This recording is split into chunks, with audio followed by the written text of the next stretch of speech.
I had several back surgeries, so it was another back surgery. So when Sarah program came along, I was like, oh, please let me get into this. I want to go home. I like all the stuff that they're doing.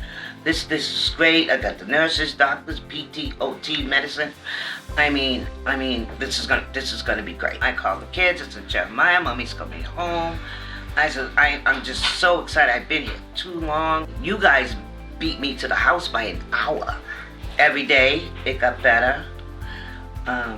PT and OT, and it was crazy. I had all kinds of machinery here. And I was able to talk to the doctor and the nurses on it. If the doctor wasn't here every day or every other day, she'd be on that tablet.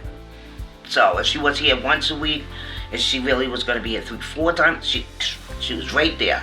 It was like she was here because she went over everything.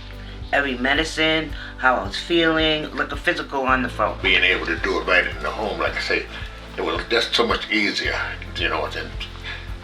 and she could take her time with it. The fact that she was home, PT was in her house to help her with, if she's in a nursing facility, and they say, this is how you do, they're not maneuvering her around stuff that she would actually be involved with. I really would tell other patients to go for it. They will take care of you, I promise you that.